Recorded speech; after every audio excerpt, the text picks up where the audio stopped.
और अब बात करते हैं यूपी में बढ़ रहे कोरोना के कहर की। लगातार तेजी से संक्रमण का खतरा बढ़ रहा है।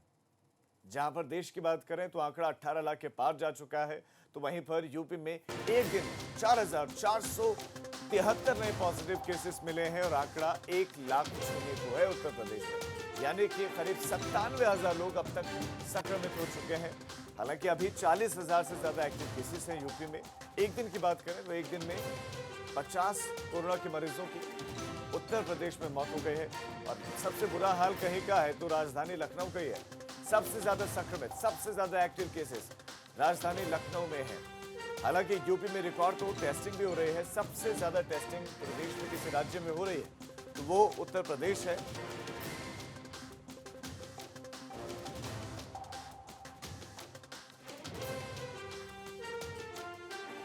और शैलेश अरोड़ा हमारे संवाददाता इस खबर पर और ज्यादा जानकारियों के साथ जुड़ गए हैं। शैलेश, उत्तर प्रदेश में बढ़ता कोरोना का संक्रमण और खास तौर पर राजधानी लखनऊ की स्थिति क्या है, वो कुछ आंकड़े तो बयां कर रहे हैं, लेकिन धरातल पर और कितनी बुरी स्थिति है और कितनी खामियां हैं और कितनी कमियां, उन कमियों को उजागर करते हुए दर्शकों को जानकारी दें।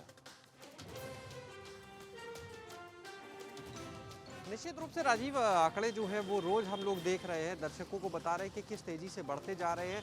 सरकार कहती है कि टेस्टिंग बढ़ी इसलिए आंकड़े बढ़ रहे हैं, लेकिन दूसरा पहलू ये है कि पहले से केसेस हैं इसीलिए वो टेस्टिंग में सामने आ रहे हैं। तो जाहिर है कि जितनी टेस्टिंग बढ़ेगी केस निकलेंगे। इसका मतलब है कि कोरोना पेशेंट्स जो हैं, कोरोना पॉजिटिव के जो केस हैं वो लोगों के बीच में जगह जगह फैल चुके हैं और अब उनको कितनी जल्दी चिन्हित किया जाता है ये सबसे बड़ा चैलेंज है।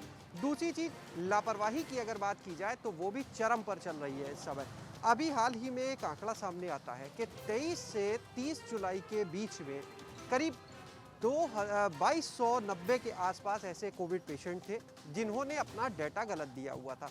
इनमें से 1171 को ढूंढ लिया गया, लेकिन 1119 ऐसे मरीज भी हैं जिनका अभी तक कोई अता पता नहीं, यानी वो कोविड पॉजिटिव हैं, हमारे और बाकी लोगों के बीच में घूम रहे हैं लखनऊ में, लेकिन किसी को पता नहीं वो कौन है, कहाँ है, उनको ट्रेस नहीं किया जा रहा है। तो ये एक बड़ी लापरवाही है स्वास्थ्य विभाग की। और ये हाल तब है जबकि 20 जुलाई को डीएम ने लखनऊ के एक आदेश किया था।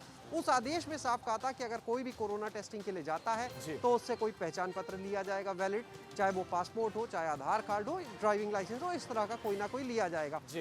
20 तारीख का पत्र है और ये जो आंकड़े हमने आपसे बताए, जो 1119 लापता हैं कोविड पेशेंट्स, वो आंकड़े हैं 23 से 30 जुलाई के बीच के। यानी वो आदेश कभी भी वहाँ जो लैब्स थे या तो वहाँ तक पहुँचा नहीं या लैब्स ने उसकी अनदेखी कर दी। इस बीच में जिम्मेदारी सिर्फ एक व्यक्ति की नहीं है। 25 जुलाई को लखनऊ के सीएमओ बदले गए थे, यानी 20 जुलाई को जब पत्र आया तो 20 जुलाई से लेकर 24 जुलाई तक की अगर बात की जाए तो वो जिम्मेदारी बनती है जो तत्कालीन सीएमओ थे डॉक्टर नरेंद्र अग्रवाल, यानी उनका इम्प्लीमेंटेशन का जो पार्ट था उसमें लापरवाही हुई। दूसरा पार्ट आता है 25 जुलाई को नए सीएमओ ने चार्ज लिया, डॉक्टर राजेंद्र सिंह।